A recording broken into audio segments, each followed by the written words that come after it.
നമസ്തേ ബച്ചോ, ഏവർക്കും ധീരജ് ഹിന്ദി കക്ഷായിലേക്ക് സ്വാഗതം. ഇന്ന് നാം പഠിക്കാൻ പോകുന്നത് വാക്യ പിരമിഡ് നിർമ്മിക്കുന്നത് എങ്ങനെയെന്നുള്ളതാണ്. വാക്യ പിരമിഡ് അല്ലെങ്കിൽ ശബ്ദ പിരമിഡ് അവ എങ്ങനെ നമുക്ക് പൂർത്തീകരിക്കാം എന്ന് നമുക്ക് നോക്കാം. ഒരു വാക്യ പിരമിഡിൽ 4 സെൻറ്റൻസ് ആയിരിക്കും സാധാരണയായിട്ടും ഉള്ളത്. അതിൽ ഒന്നോ അതിൽ കൂടുതലോ സെൻറ്റൻസുകൾ നമുക്ക് ഫില്ല് ചെയ്ത് അല്ലെങ്കിൽ പൂരിപ്പിച്ചിട്ടുണ്ടാകും. ബാക്കി 2 സെൻറ്റൻസാണ് സാധാരണയായി നമ്മൾ ചെയ്യേണ്ടി വരുന്നത്.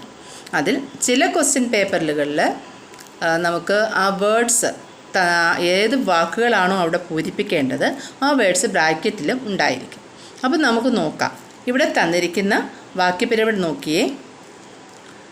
ആദ്മി ഘായൽ ഹേ, ഏക് ആദ്മി ഘായൽ ഹേ. ഈ 2 സെൻറ്റൻസാണ് നമുക്കവിടെ തന്നിരിക്കുന്നത്. ആദ്മി ഘായൽ ഹേ എന്ന് പറഞ്ഞാൽ മനുഷ്യൻ മുറിവേറ്റിരിക്കുന്നു. രണ്ടാമത്തെ സെൻറ്റൻസിൽ ഏക് ആദ്മി ഘായൽ ഹേ, ഒരു മനുഷ്യന് മുറിവേറ്റിരിക്കുന്നു. ആ ഏക് എന്നുള്ള ഒരു വാക്ക് മാത്രമാണ് അവിടെ അധികരിച്ച് വന്നിരിക്കുന്നത്, കൂടുതലായിട്ട് വന്നിരിക്കുന്നത്. അപ്പോൾ ഇവിടെ ശ്രദ്ധിക്കേണ്ട പ്രധാനപ്പെട്ട കാര്യമെന്ന് പറയുന്നത് ആദ്യത്തെ സെൻറ്റൻസിൽ വന്നിരിക്കുന്ന വാക്കുകൾ രണ്ടാമത്തേതിലും മൂന്നാമത്തേതിലും 4ാമത്തെ സ്റ്റെപ്പിലും ഉണ്ടാകണം.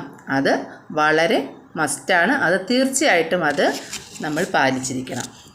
ആദ്മി ഘായൽ ഹേ എന്ന് പറയുന്ന 2 വാക്കുകൾ ലാസ്റ്റ് വരെയും നമ്മൾ അത് ഉൾക്കൊള്ളിച്ച് വേണം ആൻസർ ചെയ്യാൻ. അപ്പോൾ രണ്ടാമത്തെ സെൻറ്റൻസ് നോക്കി, അതിൽ ആദ്മി ഘായൽ ഹേ ഉണ്ട്, അതോടൊപ്പം ഒരു വാക്ക് കൂടി അഡീഷണലായിട്ട് കൂട്ടിച്ചേർത്തു. അങ്ങനെയാകുമ്പോൾ മൂന്നാമത് നമ്മൾ എഴുതുമ്പോൾ ഇതിൽ നിന്നും ഒരു വാക്ക് കൂടി കൂട്ടിച്ചേരണം. 4ാമത് എഴുതുമ്പോൾ അതിനേക്കാൾ ഒന്നുകൂടി കൂടണം. അത്രയും മാത്രം ആലോചിച്ചാൽ മതി. അപ്പോൾ ഏക് ആദ്മി ഘായൽ ഹേ വരെയാണ് നിർത്തിയിരിക്കുന്നത്. പിന്നെ 3ാമത്തെ സെൻറ്റൻസ് എഴുതുമ്പോൾ നമ്മൾ ബ്രാക്കറ്റിൽ നോക്കുക, അവിടെ അപരിചിതമുണ്ട്, പടായുണ്ട്. അപ്പോൾ നമുക്കിതിൽ ഒരു വാക്കാണ് ചേർക്കേണ്ടത്. അപ്പോൾ ഏത് ചേർക്കാൻ പറ്റും? ഏക് അപരിചിത് ആദ്മി ഘായൽ ഹേ. ഏക് ആദ്മി അപരിചിത് ഘായൽ ഹേ എന്ന് പറയാൻ പറ്റില്ലല്ലോ. ഏക് അപരിചിത് ആദ്മി ഘായൽ ഹേ അതായിരിക്കും അവിടെ വരുന്നത്. ഇനി നമുക്ക് 4ാമത്തെ സെൻറ്റൻസ് നോക്കാം. അപ്പോൾ ഞാൻ പറഞ്ഞതുപോലെ 3ാമത്തെ സെൻറ്റൻസിൽ വരുന്നത് എല്ലാം 4ാമത്തെ സെൻറ്റൻസിലും ഉണ്ടായിരിക്കണം. അതിൽ ഒരു വാക്ക് പോലും കളയാൻ പാടില്ല. അങ്ങനെയാണെങ്കിൽ ഇനി നമുക്ക് പടാ മാത്രമേ അവശേഷിക്കുന്നുള്ളൂ. അപ്പോൾ നമ്മൾ 4ാമത്തെ സെൻറ്റൻസിൽ എങ്ങനെ എഴുതും? ഏക് അപരിചിത് ആദ്മി ഘായൽ പടാ ഹേ. ആ പട ലാസ്റ്റ് മാത്രമേ ഉപയോഗിക്കാൻ പാടുള്ളൂ. ആദ്യം ഏക് പടാ അപരിചിത ആദ്മി എന്ന് പറയാൻ പറ്റില്ല. ഏക് അപരിചിത ആദ്മി പടാ ഘായൽ എന്ന് പറയാൻ പറ്റില്ല. അപ്പോൾ ഏക് അപരിചിത ആദ്മി ഘായൽ പടാ ഹേ.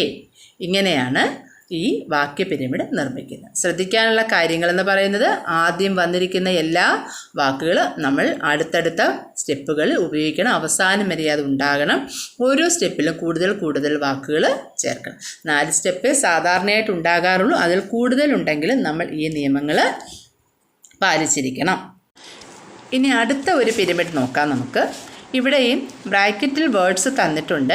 പക്ഷേ ആദ്യം പറഞ്ഞതിൽ നിന്നും വ്യത്യസ്തമായിട്ട് ആദ്യത്തെയും അവസാനത്തെയും സെൻറ്റൻസാണ് നമുക്ക് തന്നിട്ടുള്ളത്. അപ്പോൾ നാം എഴുതേണ്ടത്, പൂരിപ്പിക്കേണ്ടത് 2ാമത്തെയും 3ാമത്തെയും സെൻറ്റൻസുകളായിരിക്കും. അപ്പോൾ ഞാൻ ആദ്യം പറഞ്ഞ കാര്യങ്ങൾ ഓർക്കണം. ആദ്യം തന്നിരിക്കുന്ന വാക്കുകൾ അവസാനം വരെയും നമ്മൾ എഴുതേണ്ടതുണ്ട്. പക്ഷേ ഇങ്ങനെ ആദ്യത്തെയും അവസാനത്തെയും തരുമ്പോൾ നമ്മൾ ശ്രദ്ധിക്കേണ്ടത് അവസാനത്തെ സെൻറ്റൻസിൽ ആദ്യം തന്നിരിക്കുന്ന വാക്കുകൾ ഉണ്ടോ. ഇവിടെ നോക്കിയേ, ലഡ്ക ഖാത്താ ഹേ. എന്താ മീനിങ്? ആൺകുട്ടി അല്ലെങ്കിൽ എന്താണ്, ബോയ് അല്ലേ. ഖാത്താ ഹേ ഭക്ഷിക്കുന്നു, ആൺകുട്ടി തിന്നുന്നു, ഇത്രയേ ഉള്ളൂ. ലാസ്റ്റിൽ വന്നിരിക്കുന്നത് ലഡ്ക മീഠ ആം ഖുശി സേ ഖാത്താ ഹേ. ലഡ്ക മീഠ ആം ഖുശി സേ ഖാത്താ ഹേ. അപ്പോൾ ആദ്യത്തേതിനകത്ത് ലഡ്കായുണ്ട്, ലാസ്റ്റിൽ ഖാത്താ ഹേ ഉണ്ട്. നടുവിൽ 3 വേർഡ്സ്, മീഠ ആം ഖുശി സേ. ഈ 3 വേർഡ്സാണ് വന്നിരിക്കുന്നത്. നടുക്ക് നമുക്ക് 2 സെൻറ്റൻസ് പൂരിപ്പിക്കാനുമുണ്ട്.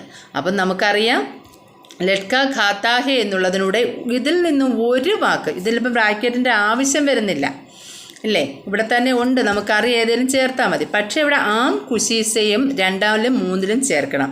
അപ്പോൾ ലാസ്റ്റിൽ അവശേഷിക്കുന്നത് ഏതായിരിക്കും?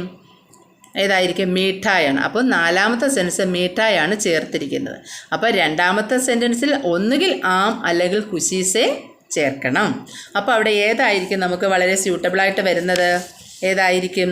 ലട്ക ആം ഖാത്താ ഹേ. ലട്ക ഖുഷി സെ ഖാത്താ ഹേ എന്ന് വേണമെങ്കിലും പറയാം, അത് എഴുതിയാലും തെറ്റില്ല. പക്ഷെ ഇവിടെ ലട്ക ആം ഖാത്താ ഹേ. അപ്പോൾ അടുത്ത സെൻറ്റൻസിൽ എന്താണ്? ലട്ക ആം ഖുഷി സെ ഖാത്താ ഹേ. പിന്നെ അടുത്ത സെൻറ്റൻസ് ഇവിടെ ഉണ്ട്, ലട്ക മീഠ ആം ഖുഷി സെ ഖാത്താ ഹേ. ഇങ്ങനെയാണ് വാക്യ പിരമിഡുകൾ നിർമ്മിക്കുന്നത്. ഇതിലേതെങ്കിലും നടുവിലത്തെ ഏതെങ്കിലും ഡാഷ് ഇട്ട് തന്നാലും നമുക്ക് ഇതേ രീതിയിൽ തന്നെ ചിന്തിച്ച് ആൻസർ ചെയ്യാവുന്നതാണ്. ഇപ്പോൾ ലട്ക ഖാത്താ ഹേ, ലട്ക ആം ഖാത്താ ഹേ, ലട്ക മീഠ ആം ഖാത്താ ഹേ, ലട്ക മീഠ ആം ഖുഷി സെ ഖാത്താ ഹേ. ഇങ്ങനെ സെൻറ്റൻസുകൾ പൂരിപ്പിക്കാം.